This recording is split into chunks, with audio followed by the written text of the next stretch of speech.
Turno ahora para Santiago Abascal, Vox. Señor Sánchez, aprovecharé su comparecencia de hoy sobre los consejos europeos para dejar clara nuestra posición en relación con esos consejos europeos, pero también para dejar clara y nítida desde esta tribuna nuestra posición sobre la Unión Europea, que muchos de ustedes están acostumbrándose a manipular. El Consejo Europeo de la pasada semana pasará, sin duda, a la historia de la Unión como una victoria de la soberanía nacional y de la libertad política frente a la dictadura progre y frente al rodillo de Bruselas que ustedes representan. Le debemos esa victoria a los gobiernos húngaro y polaco, a los que desde aquí, desde esta tribuna del Parlamento español, quiero felicitar y quiero agradecer, porque creo además que no lo harán los socios del señor Orbán en esta tribuna. Gracias a esa victoria, a esa exigencia en la negociación, no habrá condiciones ideológicas para acceder a los fondos de recuperación europeos. Con ello, Hungría y Polonia nos han hecho un favor a todos, ya que el protagonismo vuelve a estar en la recuperación de Europa y en las medidas presupuestarias, y nadie podrá aprovechar estos fondos. Nadie podrá aprovecharse, en realidad, de esta tragedia sanitaria y económica, como ustedes hacen aquí, para imponer su agenda ideológica. Lo han hecho desde el mes de marzo, a todo correr para meter al señor Iglesias en el Centro Nacional de Inteligencia o para azuzar su ataque a la jefatura del Estado. Y lo harán mañana para aprobar una de las leyes más tristes que va a aprobar este Parlamento desde toda la democracia. Y la prueba más evidente de que en el Consejo Europeo triunfó Europa es la pataleta de su amigo, el señor George Soros, que parece no tener ninguna importancia nunca, pero que aparecía criticando duramente las conclusiones del propio Consejo en un artículo titulado «Los costes de la rendición de Merkel a la extorsión húngara y polaca». En ese artículo, su socio, señor Sánchez, ataca a Merkel y a Macron. Y esto es una medalla para ellos, he de reconocerlo, y es un éxito para sus países. De usted no habla en esta ocasión, quizá tenga la oportunidad de volver a invitarle al Palacio de la Moncloa para recibir instrucciones. En definitiva, lo sucedido la pasada semana en el Consejo Europeo es un buen ejemplo de la Europa que sí queremos y que se ha demostrado, además, que es posible, aunque costará mucho esfuerzo revertir todo el mal que se ha causado en las últimas décadas. Porque nosotros, desde nuestro grupo, millones de españoles y una gran mayoría de europeos, queremos una Europa que, como ha hecho este Consejo Europeo, reconozca literalmente la identidad nacional de los Estados miembros, pues las naciones de Europa son su nervio y su alma. España es nervio y es alma de Europa, y a eso, desde luego, nosotros no renunciamos. No queremos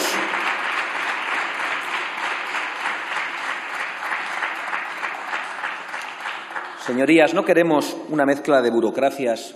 frías e insensibles a los problemas de los europeos y de élites que solo piensan en su propio provecho, sino que queremos una Europa de naciones libres que cooperan voluntariamente. Queremos una Europa en la que la Comisión y el Parlamento respeten las identidades y las peculiaridades nacionales y, sobre todo, que respeten la voluntad soberana de los parlamentos nacionales en los que reside únicamente la soberanía política, esa que ustedes no defienden ni en Bruselas ni en Barcelona. Queremos una Europa, señorías, que tome sus decisiones por unanimidad, como ha sucedido en esta ocasión en el Consejo Europeo, para asegurar el éxito e impedir que las mayorías ideológicas interesadas impongan decisiones de carácter partidario contra la voluntad de las naciones soberanas. Frente a una burocracia que ha decidido, por ejemplo, sacrificar para los próximos 6 años las ayudas de la política agraria común a nuestro sector primario para incrementar, a cambio, el gasto ideológico en políticas de género o destinar 73.000 millones de euros a la Administración Pública Europea, queremos una Europa que apueste por un sector agrario productivo, eficiente y enraizado en el territorio europeo. Es decir, queremos una Europa que apueste por la recuperación de la industria europea y que fomente la vuelta a Europa, la vuelta a las naciones europeas de decenas de miles de empresas que se deslocalizaron por las políticas de Bruselas. Y queremos una Europa donde no se gaste ni un euro más en gastos faraónicos e ideológicos. Queremos, señorías, una Europa que abogue por la defensa inquebrantable de los derechos inalienables del ser humano, la vida, la libertad y la propiedad, o que por lo menos no imponga las ideologías de la muerte a aquellos parlamentos que deciden seguir el camino de la vida y de la libertad. Parece que no va a ser el caso de este Parlamento español, de este Congreso de los Diputados, que mañana quiere matar su propia alma diciendo que en esta sociedad sobran los más débiles. Frente a esa Comisión Europea que se rinde, presionada por las grandes empresas y por intereses económicos, ante las amenazas, por ejemplo, de Turquía a sus Estados miembros, como Grecia o como Chipre, queremos una Europa orgullosa de sí misma que salga siempre en defensa de las naciones soberanas europeas. Frente a esas élites complacientes y pánfilas y bien protegidas, que callan cuando se mata a 3 católicos en la Catedral de Niza o a unos viandantes en Viena, o cuando se acuchilla a un profesor por ejercer la libertad de cátedra, por cierto, a esa Europa que no conoce los nombres de ninguna de estas víctimas europeas, pero conoce bien el nombre de una víctima de abusos policiales en Estados Unidos. Pues frente a esa Europa queremos una Europa que proponga de modo inmediato acciones coordinadas dirigidas al cierre de las mezquitas fundamentalistas y a la expulsión de los imanes que propaguen el integrismo en nuestro suelo, el menosprecio a la mujer o la yihad, así como la prohibición de erigir mezquitas promovidas por cualquier interpretación fundamentalista del Islam. Ya está en estas posiciones el señor Macron, al que damos la bienvenida. Frente a unas instituciones de oligarquías, de élites y de burócratas que permanecen impasibles ante la invasión migratoria que azota especialmente a España en estos momentos, pero también a Italia y a Grecia, y que además reparten millones entre ONGs que colaboran con las mafias del tráfico de personas. Queremos una Europa que proponga acciones coordinadas y acciones reforzadas para defender con todos los medios a su alcance sus fronteras exteriores, exigiendo el cumplimiento de las leyes nacionales para impedir el paso de un solo inmigrante ilegal más y para facilitar su deportación inmediata y forzosa, si es necesario, suspendiendo cualquier tipo de colaboración con los terceros países que están permitiendo salir a sus nacionales, invadiendo nuestras costas, nuestras calles y situando en la inseguridad y en la falta de prosperidad a miles y miles de españoles, como por ejemplo a los canarios en estos momentos. Frente a una burocracia sin principios que permite que el golpista y fugado de la justicia española, Puigdemont, se refugie en su santuario belga y acceda a la condición de eurodiputado sin cumplir con las leyes nacionales de España, queremos una Europa donde todas sus instituciones, desde la Comisión hasta el Banco Central Europeo, pasando por los tribunales de justicia, estén al servicio de los Estados miembros y respeten las legislaciones emanadas de los parlamentos nacionales.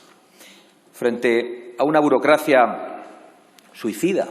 que destina 4 veces más a instrumentos de ayuda a la vecindad, al resto del mundo, que a la gestión de fronteras y al control de la inmigración, queremos una Europa que proteja, en primer lugar, a los europeos y las fronteras de los europeos, la seguridad en nuestros barrios, la conservación de nuestra cultura secular, la conservación de nuestra democracia y la defensa de las libertades que aquellos que son más vulnerables ante determinado tipo de inmigración y que defienda la vida de sus nacionales. Y frente a esa burocracia progre que tachó de xenófobos a quienes reclamamos ya en el mes de febrero cerrar las fronteras exteriores ante la amenaza de la expansión de un virus procedente de la China comunista, Queremos una Europa que exija al gobierno comunista chino que asuma sus responsabilidades internacionales, porque los europeos, y creo que el conjunto de los ciudadanos prácticamente de todas las naciones del mundo, están escandalizados viendo cómo nuestras economías se han hundido, mientras que la economía china se ha beneficiado de la ocultación y de las mentiras del gobierno comunista. Del chino, no del suyo, señor Sánchez.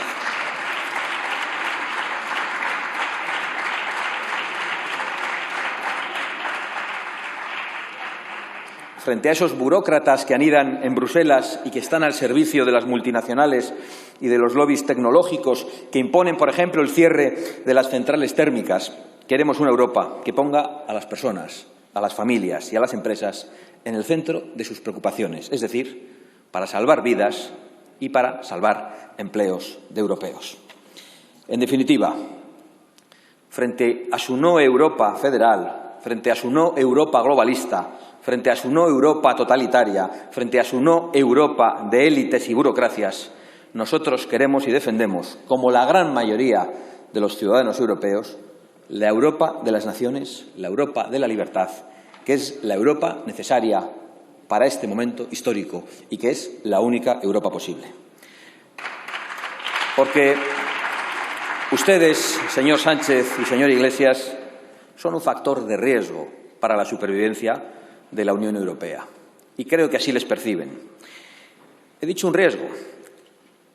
Y creo que me quedo corto. Son una auténtica amenaza, porque planifican todo de arriba abajo, queriendo diluir la soberanía e implantando un modelo de sociedad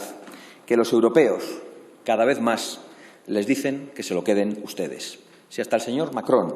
quien lo habría podido pensar, se ha convertido, sin quererlo, en el mejor embajador de las posiciones políticas de Vox. Y digo sin quererlo porque en realidad es la verdad y el sentido común lo que se ha impuesto. Y es que ustedes, y en esto no me refiero solo al Gobierno, se han quedado atrás. La gran mayoría de las formaciones políticas europeas ya saben que el multiculturalismo que ustedes invocan, promueven y al que llaman, no funciona. Ha fracasado en todo el continente y es responsable del aumento de la delincuencia, de la ausencia absoluta de integración y de la islamización de barrios completos en ciudades europeas. Hasta Macron ha acuñado recientemente el término separatismo islámico, que si lo llega a haber dicho Vox, habría sido acusado inmediatamente de fascista y de xenófobo. Señorías, los españoles no quieren, igual que el resto de los europeos, sufrir más atentados islamistas. No quieren que nuestras mujeres se vean obligadas a cubrirse o que los homosexuales tengan que esconderse, señor Sánchez. Y, por desgracia, en España, el islamismo es ya un problema real. Y por mucho que sus medios afines se empeñen en ocultarlo y que usted se sorprenda de mi intervención, las cifras hablan por sí solas, pero las cifras que da su propio Gobierno, porque hasta la delegada del Gobierno para la violencia de género reconoce que hay miles de niñas en España, en nuestro país, en riesgo de sufrir la mutilación genital femenina. Y aunque solo fuera una, merecería que se dijera esto en este Parlamento. Y en vez de afrontar este problema gravísimo, señor Sánchez, desde su llegada al poder, se ha dedicado usted a alentar el efecto llamada y ha permitido, por acción con las ONGs, a las que ustedes ha facilitado todo, y por omisión con las mafias, la llegada de miles de ilegales a nuestras costas. Una inmigración ilegal y totalmente descontrolada en España, pero nos tememos que muy controlada en los territorios de partida, cuyas consecuencias las sufren los vecinos de los barrios más humildes, los españoles más desfavorecidos, y nunca las sufren los poderosos a los que ustedes representan y que ustedes son en este momento. Por supuesto, también en este tema el ministro de Interior miente, y lo hace al afirmar que las llegadas han caído en todo el territorio nacional cuando los datos del propio Ministerio del Interior, que nos atrevemos incluso a poner en duda, dicen que este año han llegado un 25% más de inmigrantes ilegales a todo el territorio nacional y un 800% más a las Islas Canarias, que están viviendo un auténtico drama. Vecinos como los de Canarias a los que tuve la oportunidad de visitar hace unas semanas, ven cómo la avalancha migratoria ha provocado el colapso total de las infraestructuras, el agravamiento de la emergencia social y una grave crisis de inseguridad, además de la muerte total del turismo, que ya estaba herido por la crisis sanitaria. No, señorías, por mucho que lo digan todos ustedes, de todos los grupos parlamentarios, no necesitamos miles de inmigrantes ilegales al año para pagar las pensiones. Una mentira repetida 1000 veces, por mucho que se diga en esta tribuna, no se va a convertir en verdad, señorías. Ninguno, por ejemplo, ninguno de los menas que roban, que agreden o que violan en la Casa de Campo de Madrid o en el resto de las ciudades españolas han venido a aportar nada a España, señorías. Necesitamos ayudar a los españoles a salir adelante, apoyar a las familias y fomentar la natalidad para pagar las pensiones. Y, por supuesto, necesitamos que los españoles, sobre todo los españoles más humildes, vivan con seguridad en sus barrios. Se escandalizan, pero en realidad ya sabemos que a usted o que a ustedes… Silencio, por favor. Todo esto les da igual, porque ustedes no sufren el desastre que provocan. Lo padecen el conjunto de los españoles de los que están tan alejados. Lo sufren los españoles de a pie, señorías, ahora más necesitados que nunca, que ven a ilegales alojados en hoteles de lujo y a nuestros compatriotas en la calle o en el paro, que ven a ilegales, algunos de ellos infectados por COVID, recorriendo libremente nuestro territorio en aviones que les pone el Gobierno, yendo donde les da la gana, mientras los españoles sufren un estado de alarma permanente en el que de forma arbitraria e ilegal se están recortando derechos y libertades fundamentales. Por cierto, con la complicidad del Tribunal Constitucional, al que deben tener ustedes, porque lo nombran bien domesticado, y que se ha negado a contestar a 2 recursos planteados por 52 diputados de esta Cámara. Ustedes tienen domesticado ya a un tribunal, ya sabemos qué es lo que quieren hacer con el Consejo General del Poder Judicial. Por supuesto, ya sabemos que no cuentan con nosotros, pero no cuenten con nosotros. En nombre de millones de españoles a los que representamos y de muchos de ellos que probablemente todavía no nos votan, pero en nombre de millones de españoles que sufren la ruina y la muerte que provoca su gobierno social comunista, señor Sánchez, les pedimos de nuevo que convoquen elecciones, que nos ahorren sus delirios, que nos ahorren sus torpezas, su sectarismo y, sobre todo, que nos ahorren su infame pacto con todos los enemigos de España. Váyanse, porque el daño que están infligiendo a esta nación es tan grande que cada día que ilegítimamente ocupan ese banco azul al que usted llegó cabalgando sobre la mentira, y no me cansaré de repetirlo en esta tribuna, crece la miseria, crece la desesperanza y crece la enfermedad. Gracias, señora Abascal.